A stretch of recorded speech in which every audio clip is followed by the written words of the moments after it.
Hello everyone, my name is Priya Singh Range and I am an assistant professor at LJ Institute of Physiotherapy. Today we'll be looking at disaster management. Now before starting with what disaster management is, I think we need to have a basic idea about what disaster is.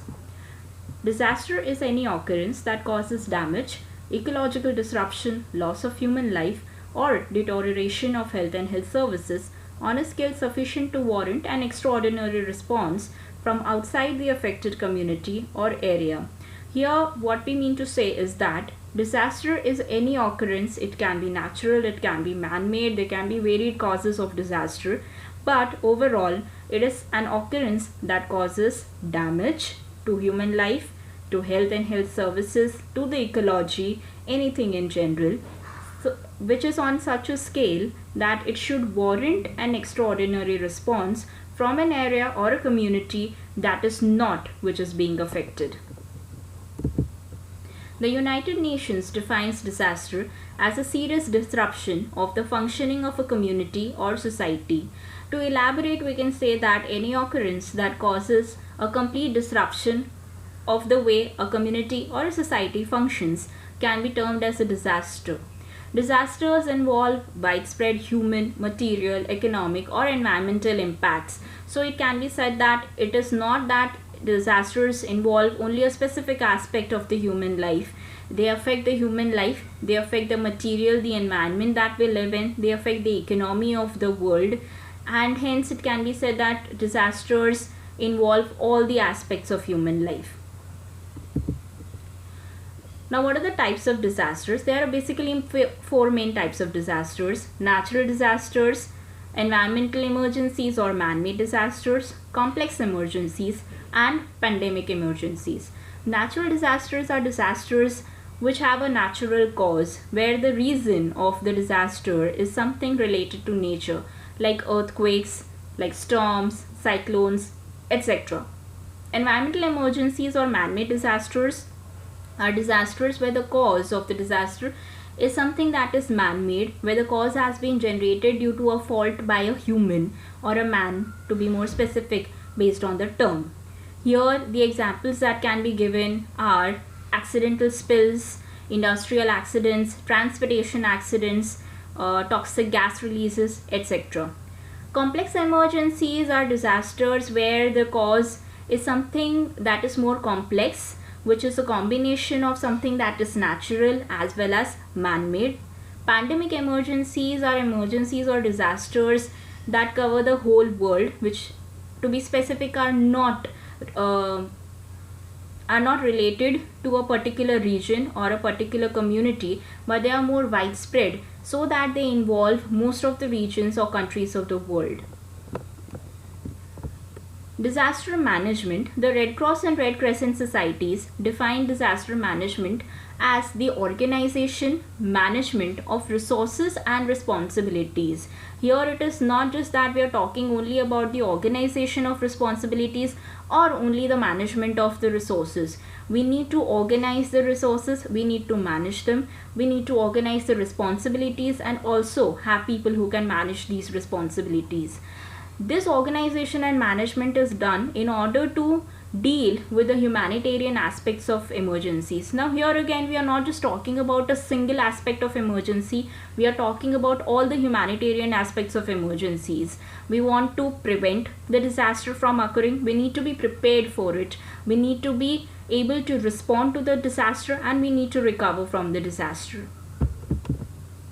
Disaster management is a set of process that is designed to be implemented before, during and after a disaster to prevent or mitigate their effects. So here we are not just talking about prevention of a disaster or how to recover from a disaster. We are considering all the aspects in order to prevent or mitigate the disaster effects. Overall, we can say that disaster management involves preparing for the disasters, responding to them, and finally supporting and rebuilding the society after initial disaster relief operations have ended. So we need to prepare for the disaster. Whenever there is a disaster that is going to occur, like something that we can predict, like cyclones or storms or floods due to heavy rainfall, which are termed as slow onset floods. These are some types of disasters which can be predictable. For any predictable disaster, we need to be prepared. So preparing for those disasters is included in disaster management. The manner in which we respond to any disaster, there might be unpredictable disasters as well. So we need to be prepared for them, and we need also to respond to them. The manner in which we are responding to any disaster, that is what constitutes disaster management. And finally, we need to get out of the disaster situation. We need to rehabilitate ourselves. We need to rehabilitate the society that we live in, and that again is included in disaster management. Hence, we can say that overall, disaster management involves preparing for the disasters, the way we respond to them, and finally, the way we find to rehabilitate ourselves out of those disaster situations. Because disasters pose a permanent threat, disaster management systems and practices should be continually monitored and improved. We cannot think that, okay, yes, we have built up a system in order to prevent a disaster or to be able to respond to a disaster, and then we can sit back and relax. It is not so. With the growing world, the way we are growing, the way the environment is growing, in the same way the causes of disaster are growing, the manner in which a disaster occurs is growing, and hence there is no permanent stop to it. We need to be able to develop new strategies, new technologies in order to fight these disasters, in order to come out of these situations. Also, the success of these systems relies heavily on effective and efficient cooperation and coordination of organizations participating in relief operations. It is not just that there is only one particular organization that needs to be working. Disaster management is something that is a complete coordination and cooperation of different organizations working together. The fundamental aspects of disaster management include disaster response, disaster preparedness, disaster mitigation. When we talk about disaster impact and disaster response, here we are talking about the first response that occurs at the point of any disaster. Since most of the injuries occur or are sustained when there is during the initial few hours of the disaster, that is when the response needs to be maximum. At this point, we need to have different management approaches. The first approach that needs to be taken place is search and rescue. The second is first aid. Third, triage and stabilization of victims. And fourth, hospital treatment and redistribution of patients to other hospitals if necessary. Search, rescue and first aid, that is the most important and the first step that needs to be taken in any disaster situation. Organized relief services meet only a small fraction of the demand after a major disaster situation. Since the demand is high, there are many people who have been affected by the disaster, and the number of people that may reach the scene immediately post disaster is very limited. Hence the demand is high and the supply is low. So the most immediate help comes from the uninjured survivors. These survivors are the first people who come to rescue the disaster victims. Field care. Providing proper care to casualties requires that the health service resource be redirected to the transport of injured persons to health facilities. Bed availability and surgical services should be maximized, since during any disaster there are a lot of surgical emergencies.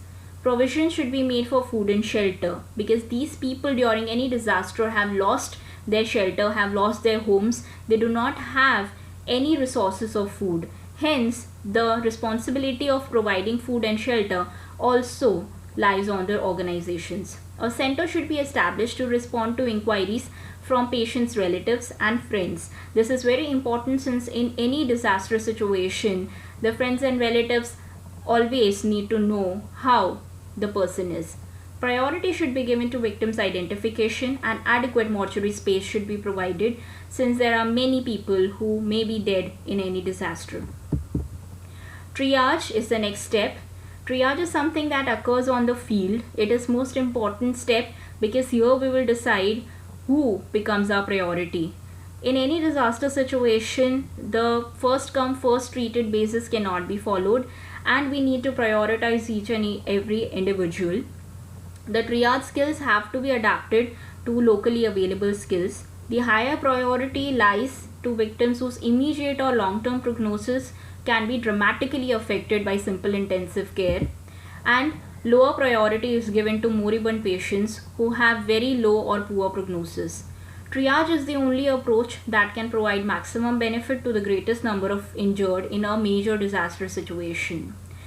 We commonly follow the 4-color code system, where red is for high priority treatment or transfer, yellow is for medium priority patients, green is for ambulatory patients, and black is for dead or moribund patients. Triage is something that is carried out at the site of disaster, and it is important because it gives an idea to the people who are coming for transportation or the medical personnel to know which person needs to be prioritized, which person needs to be transferred first to the hospital. Persons with minor or moderate injuries should be treated at their homes to avoid social dislocation and added drain on resources of transporting them to central facilities, since we know that in any disaster the number of victims is high, the number of hospital beds that might be available, the number of medical personnel that might be available is very low. The seriously injured should be transported to hospitals with specialized treatment facilities. Triage also includes tagging. The tags should contain basic information of the patients like name of the patient, age of the patient, place of origin. Place of origin describes the place of origin at the disaster scene and not the patient's residence or home. Triage category, which we have seen according to the 4-color code system. Diagnosis of the patient and the initial treatment that has been given. Identification of dead is equally important. Care of the dead should include removal of the dead from the disaster scene, shifting them to a mortuary, identification of the dead, reception of bereaved relatives, and proper respect of the dead. Health hazards associated with cadavers are minimal if death results from trauma, since in an epidemic there is more likely a chance of contamination and spread of the disease, but with trauma there is no such risk. If the human bodies contaminate the streams, wells, or other water resources, as in floods, they may transfer gastroenteritis or food poisoning to the survivors. Hence, in any case of an epidemic or any communicable disease, there is a chance that the dead bodies might contaminate and spread the infection, but with trauma, there is a lesser risk. The next step is disaster recovery. Once the emergency has ended, once the response has ended, the next phase that occurs is recovery from the disaster. Recovery here does not mean just recovering from the health or improving the health of the individual, but it also includes rebuilding the infrastructure, the healthcare, and again rehabilitation of the victims. Disaster mitigation. During a disaster, once a disaster has occurred, it is very important that we need to focus on reducing the morbidity of the patients. We need to reduce the damage that has been occurred by the disaster. That is where disaster mitigation helps. These measures include flood mitigation works, appropriate land use planning, improved building codes, reductions or protection of vulnerable population and structures. Here, vulnerable population includes the elderly people, the children, the persons with disabilities, etc. In most mitigation measures aim to reduce the vulnerability of the system. Improving the structural quality of houses, schools, and other public and private buildings can drastically reduce medical casualties. Safety of health facilities and public health services, including water supply and sewerage systems, needs to be done. Since when we maintain the safety of health facilities and public health services, we are reducing the rate of contamination. Disaster preparedness. Once the disaster has left us, once we have recovered from the disaster, we need to prepare for the disaster that is yet to come. In order to prepare for the disaster, we need to develop a program of long-term development activities whose goals are to strengthen the overall capacity and capability of a country to manage efficiently all types of emergencies. Here we don't have to focus only on one particular disaster, but we need to think of the broad category of disasters that we have seen. It is not just that we are preparing only for one particular disaster, we need to prepare for them all. These are measures that need to be taken at the level of a country, at the level of a whole world, and not just a single community or region. Disaster preparedness should bring about an orderly transition from relief through recovery and back to sustained development. The objectives of disaster preparedness are to ensure that appropriate systems, procedures, and resources are in place to provide prompt, effective assistance to disaster victims, thus facilitating relief measures and rehabilitation of the services. We need to be as prompt as possible. Individuals are responsible for maintaining their well-being. Nothing that the government, the central government or state government can do if the individual cannot help themselves. Disaster preparedness is something which is a cumulative effort. There needs to be collaboration, coordination, and cooperation of community members, resources, organizations, and administration. The tasks involved in disaster preparedness include evaluating the risk of the country or a particular region to disaster, adopting standards and regulations in order to prevent disasters, organized communication, information, and warning systems, ensuring coordination and response mechanism, adopting measures to ensure that financial and other resources are available, developing public education programs, coordinating information sessions with the news media so that the public is well informed about what is going on, organized disaster simulation exercises that test response mechanisms. These disaster simulation exercises or disaster drills are very important since they prepare each and every individual in the community to be ready in order to respond to the disaster. These activities are designed to minimize loss of life and damage. These can include removal of people and property from a threatened location and by facilitating timely and effective rescue, relief, and rehabilitation.